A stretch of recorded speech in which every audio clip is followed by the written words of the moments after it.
ಸ್ನೇಹಿತರೆ ನಮಸ್ತೆ. ನೋಡಿ ಇಲ್ಲಿ ಏನು ಫೋಟೋಸ್ ಹಾಕಿದ್ದೀನಿ.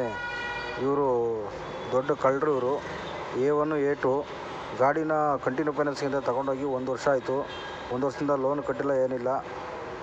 ಗಾಡಿನ ತೊಗೊಂಡೋಗಿ ಗುಜರಿಲಿ ಹಾಕಿದ್ದ. ಬಂದು ಕ್ಲಿಯರ್ ಮಾಡಿಕೊಡ್ತೀನಿ ಒಂದು 2 ತಿಂಗಳಲ್ಲಿ ಅಂತ ಹೇಳಿದವನು.